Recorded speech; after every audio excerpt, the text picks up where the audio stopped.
नमस्कार सांग मैंने आज आपण मानक सहित मु कलरफुल वेजिटेबल उपमा शेयर करने को जाऊँगी। आशा करुँची आपण मानक निश्चय भल लगिबो।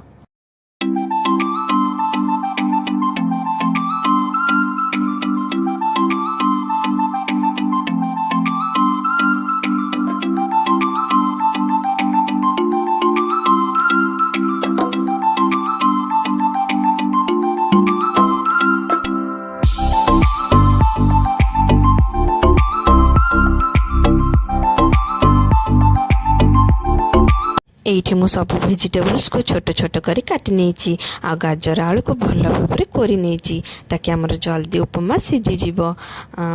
एठी मु अल्प कड़ाई रे अल्प तेल नेकी सुजीटा को भल भाव भाजिबा पई छाड़ी नेची। एठी सुजी भाजी के पूरा लाल लाल हे गला परे हम कड़ाई रे अल्प तेल नेची तापर कंचा लंका दीटा नेची भुरसुंगा पत्र नेची अल्प सोरिष नेची तापर टमाटर को ऐड कर नेची। एठी टमाटर किए नरम हो गला परे सब वेजिटेबल्स गुड़ा को मु ऐड करनी।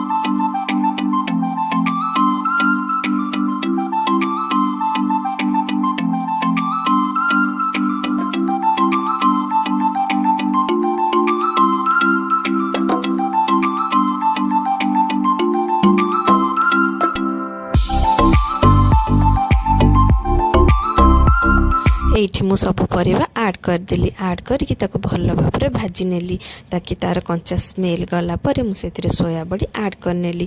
सोया बड़ी टिके भाजी सारा परे पानी जेतिकी दरकार मु सेतिकी पानी देकी सेतिरे लंका पाउडर हल्दी पाउडर स्वाद अनुसार लूण देकी ताको कवर करनेली। तापर एठी हमर परिवा सिझिकी फुटी गला परे मु सेतिरे धीरे धीरे सुजी को ऐड करी भल भाव गोले देली जहाँकि आम बिंडा नहले हो सांगे सांगे न गोलेले तो ये भल भाव हो सारापर ताको टिके कवर करनेली ताकि आमर सुजीटा टिके सिझिब नहले टिके कंचालिया रहिथिबो। तापर ये सुजी पूरा सिझी सारापर भल भाव खेलैकी ताको रखीदेली। एठी आमर रेडी हो गला कलरफुल वेजिटेबल्स उपमा।